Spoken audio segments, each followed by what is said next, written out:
Hello everyone, Mark here. I hope you're all doing well and keeping safe. I thought I'd do a little update video on my Traxxas TRX4 Sport Assembly Kit Build project. So as you can see, I've basically finished the chassis. There is a few changes that I've done, but basically if you follow the book, this is roughly what you will be left with. So all in all, very happy with the build. It went really smoothly, no issues there. There is a few things I don't particularly like about the vehicle itself, but 90% I'm just really happy. Decent quality. It feels like a beast, to be honest, but I will talk about some of the things I don't particularly like as well. So let's actually get that out the way first. So the first things I don't particularly like on this vehicle is this motor mount. Now this motor is basically screwed to a little motor plate, and then this housing screws on top of that, which keeps it into place. Now there is a tiny little bit of movement. When I first put this together there was more movement than I've got now, but I really cranked down on these screws on the motor housing, and it's tightened everything up. But you don't want to over tighten it, because then you're going to just strip your threads on the plastic. But you can get aluminium upgrades and that will alleviate any movement whatsoever.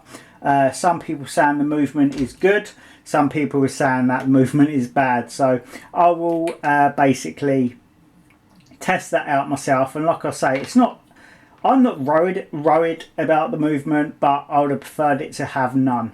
The shocks, the stock shocks, they're okay, aluminium, adjustable, but they're just a little bit sticky, or just not very smooth when you compress them in. They're not the smoothest. Now that's either going to be down to O-rings, or maybe the piston head is either a tiny bit too tight for the shock bodies or a little bit too rough. So I will inspect that a little bit closer once I've totally finished the build. But 90% of all my models have all got aftermarket shocks on them anyway. No matter what brand of model I have, I tend to change the shocks. The only shocks I don't intend to change is probably my Armour Typhon 6S. I'm going to keep those shocks on there. But yeah, most of my other vehicles, they all have aftermarket shocks. Now, if I can make these more smooth, which I'm pretty sure I can if it's just a piston or O-ring issue, then these are going to be fine. But if not, I will change them out for some aftermarket shocks. But to be honest, guys, that's really it. That's the only thing I don't really like. Oh, also, the receiver box. I'd prefer it to be further down or even reversed and span round, but that's just a simple mod that I could actually do myself. Now for the time being, I've just put in a brushed motor until I save up for the brushless kit. So I've just put in a Tamiya torque tuned brushed motor. I've got a nice cheap electronic speed controller to go in, and I've put in one of those DS type branded 25 kilogram cheap servos, and that actually does a really good job. The circle on this vehicle, as you can see, look at that, it's got a really high turning circle. Very impressed with that.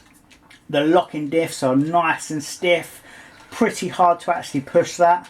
The articulation, not bad whatsoever. Now as you can see, I have the stock wheels on the left hand side, or the right hand side, whatever way you're looking at it, and then obviously I've put on my aluminium bead locks on the other side, just so you can compare the two. Obviously I'm going to be putting the aluminium bead locks on all of them. It adds more weight down low and it just looks so much nicer. Battery tray, simple, very effective though. Really like how simple that battery tray mechanism is. The bumper, I didn't bother putting the fake winch on there because, as some of you may know, I've got a real one going on there and that's going to look awesome. Might have to modify the bumper a little bit. Maybe I'll do that on video as well. But yeah, that's it guys. I'll quickly flip it over just to show you. Now as you can see, 90% of this vehicle is plastic. The chassis bars or frames are steel, the tie rods are steel, aluminium shocks, titanium gears, but the rest plastic. But I'm okay with that. I'd much rather plastic than metal in most cases anyway, because plastic flexes, metal bends. So yeah, I'm happy with it being plastic. All in all, very happy with this model. Can't wait to get it finished. I've started the body. As you can see, I've got a few more things to do to this body, obviously, and I will show that in another video. But yeah, that's it for me, guys. Just wanted to show you the quick progress of this TRX4. Really happy with it. Can't wait to continue and get more done. So that's it for me, guys. Don't forget, also go check me out on Instagram, CM Vinyl UK, for all custom RC stickers. So yeah, that's it for me, guys. Take care of yourself, take care of your family, stay safe. Happy RCing, bye bye.